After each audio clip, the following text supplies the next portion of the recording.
Hi, welcome. Welcome back to the class with Mr. James Horton, your counselor, the counselor, domestic violence counselor. Today we're going to be discussing availability is crucial to relationships. I thought I would write that up, and let's see how we can work with it, how you can get in tune with this here lesson.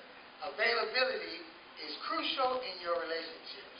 We want to make sure people are available. We must be available to our relationship. So, here we go.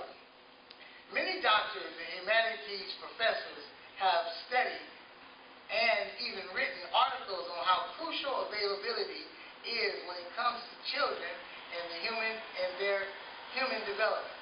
One study stated that if children are born into the world and are provided with milk, food, and all the nutrients that are required for a child's survival, but never get a human touch, a hug, or any type of affection, love, the study said 90% of the time the child will die. So, must think about that. It's like, you mean to tell me that I need to be loved? Love is important. Love is a strong component for my survival, that I can actually die if I'm not loved, touched, held, or anything like that? Or I can actually just develop crazy and wouldn't know nothing or learn nothing? Something to think about. Number one, when you are in a relationship, are you available or unavailable in most of the relationships you found yourself dealing with in life? Are you available or unavailable? Some of us are just there. I ask very often, if I saw someone or one of my clients sitting in a group and he's asleep, and I tap him, and shake his chair or something, I say, hey man, he said, what? I said, well, wait. He said, hey man, I was right here, James, I was right here. I said, what do you mean? I said, where were you? He said, I was right here. I said, what did I just talk about in the last 1 or 2 minutes? He come up with something I might have said last week or something like that. I said, look, man, just because your body is here, just because our body may be somewhere in a relationship does not mean that we are present. We can be truly unavailable. True. Number 2, has anyone ever been in a good, healthy, steak and egg relationship and lost out on the good God gave you chasing fast food in the street? Again, let me read that again. Has anyone ever been in a good, healthy steak and egg relationship and lost out on that good that God gave you chasing fast food in the street, chasing fast men in the street, chasing fast women in the street, instead of enjoying the steak and eggs that's at the house, that good, fine, beautiful person that you were blessed to get with or be with? So we need to take that into account and remember, as I always say, relationships are like plants. If you don't water them, they'll die. All right? Number 3, when you get in a serious relationship with a partner, wife, spouse, does the family you've been raised up with needs come before the family you're with as an adult? Again, let me read it one more time. When you get in a serious relationship with a wife, a spouse, does the family you've been raised up with needs come before the family you're with as an adult? Like if you meet this girl, you meet this guy, you guys have children together, you guys decide to get married, and one of your family members call and they need some help, they need some money, they need this, and that. You really don't have no money. You got money for your food for the month, you're struggling just to get to the end of the month so some more money come in, and somebody calls in so-called desperate need like they may regularly or normally do. And you say, I'm going to go take care of my brother, my uncle, my mama, my so-and-so, right? And, and do you do that? Do you make your first family that you had as growing up come before your family that you're with now as an adult? Must ask yourself that question. I go back to some wording and I kind of clown at some of the groups about this. I go down to some wording in the big book, the Bible, and it says that a man and a woman will leave their parents, meaning their family also, and go on to make a life for themselves. I tell the men that's in the group, I say, look, man, do you like spending more time with your homeboys than you do with your woman? And they said, man, I spend more time with my woman because she be tripping. And then I ask women some of the same questions. Oh, I like spending time with my girlfriends because he be tripping, right? And then I was like, tell us guys, I said, look, man, when God was speaking this, go on and make a life for yourself, he didn't say, go on and make a life with your homeboys or your homegirl. So, you might want to think about that, all right? Number 4, does anyone believe being unavailable to yourself and others in most of your relationships has caused you to be here during 52 weeks of domestic violence classes? Right? It can cause some stuff. You better be there. If you're going to commit to something, why not commit your whole self instead of part of yourself?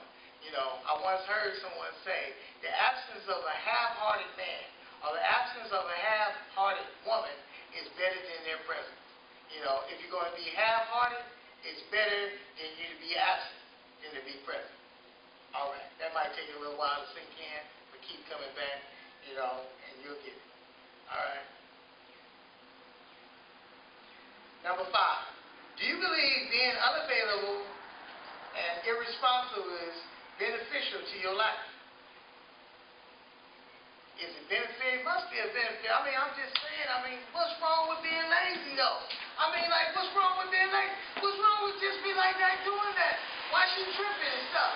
You know, my mama didn't trip. You know, my mama let me stay at the house till I was 40. What's the big deal? Damn. You know? Shit, if you like me, you like me. I shouldn't have to do nothing. Just kidding. Just kidding. But if that's your story, you might want to look at it. Number 6. Is anyone here part of the 90%? Is anyone here part of the 90% children survivors who are now adults who have never been loved, gotten a hug, and have never been shown any real affection? Is anyone here like that? Are you one of the people that may have survived and no one ever loved you, no one ever hugged you, no one ever held you? Are you part of that group? You know, because if so, there may be some reasons for your behavior. You want to look at that. You want to look at it, but you can be loved. You need to open up, and you must trust somebody and let someone in. All right? Number 7. Do you know individuals who were never given a hug and who were never shown love and affection as children tend to be violent and unloving adults? Did you know that? Some people will say, man, how I'm going to give what I ain't never had, counselor? How I'm going to do that? I'm going to give what I ain't never had, man. You know, I can't give something I don't have. You know, I can't give something I don't have. Well, practice on it. Practice. Practice and see what you come up with. Number 8. The 13th chapter of Corinthians in the Bible, the 13th chapter of Corinthians in the Bible is the love chapter. It says, love doesn't hurt. It seeks no evil and it believes no evil. It says, without love, we are nothing. Without love, we are nothing. It says, the chapter also says, when I was a child, I thought as a child. I behaved as a child. And when I became a man, also, when you become a woman, we put away childish things. We got to grow up. We got to quit blaming our peoples, our parents, because somebody wasn't there for us. It's our turn now. You know, you can't keep following that trend and letting this disease and this infection go from generation to generation. So, number 9, in closing, we're going to end this. It says, So class, from your counselor, Mr. Horton, and your other counselors, hopefully when you finish doing these 52 weeks of domestic violence classes, you will never have to return here for a second term or a second class or a second session and become,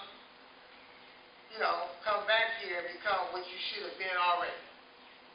So, we should have already been together, but if not, it's okay. You know what I mean? I once heard a guy say, some people say it's too late. Oh man, it's too late. I was at this, one of these big meetings, one of these kind of places I go to keep myself in tune and it help. And this guy was saying that this young man said, hey, Pop, don't you think it's kind of late for you to be trying to get yourself together? You done made a mess of yourself for years. Don't you think it's kind of late for you to get yourself together? Excuse me. And so the older man said, he was 60 plus years old. He said, youngster, let me tell you something. The youngster said, what? He said, if you was working at a job for like 2 weeks, busting your behind, busting your ass at this job, and you've been going to the mailbox, looking in the mailbox, seeing if your check was in there. And you keep going to the mailbox, looking for your check. And one day you go to the mailbox and you pull out an envelope and your check is in it. He said, do you look at the check and say that the check's too late? Or do you say that motherfucker is right on time?